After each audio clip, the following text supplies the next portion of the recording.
Hello. In today's video, we're going to talk about a classic problem in operating systems and concurrent programming known as dining philosophers. We'll break down the concept, discuss the challenges it presents, and then dive into a C code to illustrate the problem and present a naive solution for this problem. So for the dining philosophers problem, imagine a table with 5 philosophers sitting around it. Each philosopher spends their time thinking or eating. To eat, they need 2 forks, one on their left and one on their right. Philosophers pick up the fork, eat, and then put the forks down. Challenge arises when multiple philosophers try to attempt picking up the same fork simultaneously, and this can lead to deadlocks, resource contention, where no philosophers can make any progress. To solve this problem, let's first try to visualize it. These are our philosophers sitting around the table, and we have 2 forks. Now, this philosopher, and this philosopher is sharing 1 fork in the middle. So, if this philosopher wants to eat, this philosopher has to put the fork down, and this philosopher has to acquire both the forks on the left and the right. And to solve this problem, we need to introduce a concept that we've already learned about, which is known as mutex or mutual exclusion.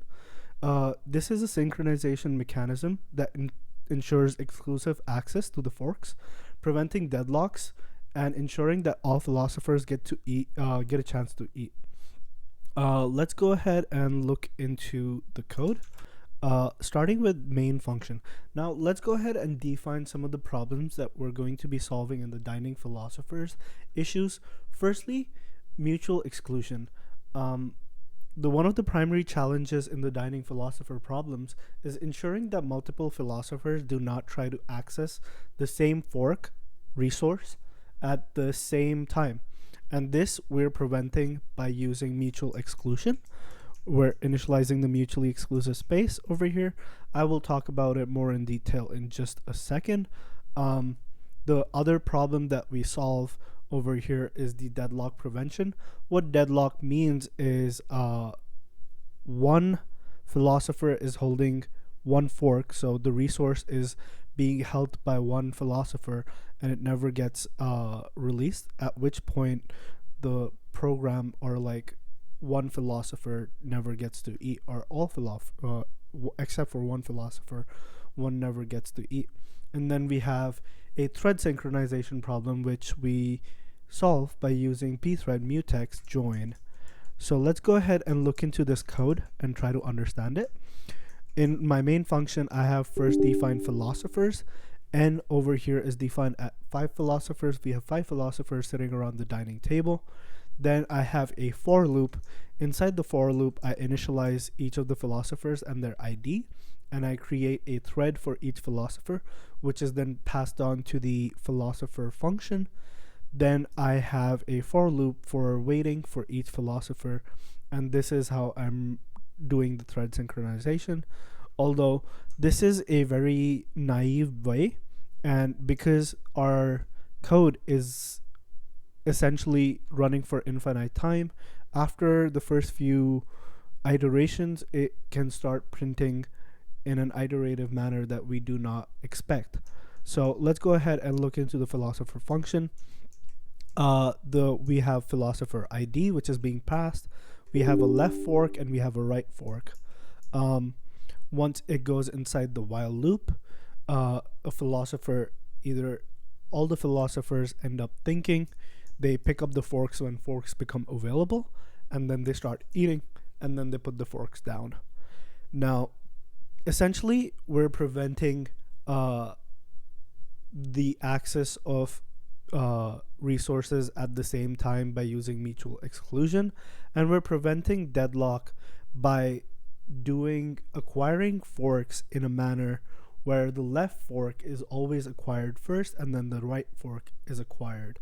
This order ensures that at any point, one philosopher can only hold the right fork at any given time.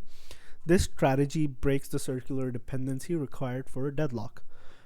Let's go ahead and run this code and see if all of our philosophers get to eat at some point. Now, our Our compile is very simple. We do gccc, which is the name of our compiler, -o, our object and linker files, the name of our program, the name of our file or our code, and then we need a flag because we're using threads. We need to use lp thread. Here we go, and we compile this. Let's go ahead and run this program. Now this is essentially running for infinite time, so I'm going to cancel it, and then let's go up and try to see if all philosophers did end up eating. So philosopher 0 ends up eating and thinking, then philosopher 1 ends up thinking and eating.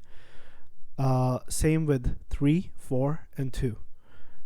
Essentially this happens in a weird way because the code that I wrote was very simple and did not do it in a very sophisticated manner.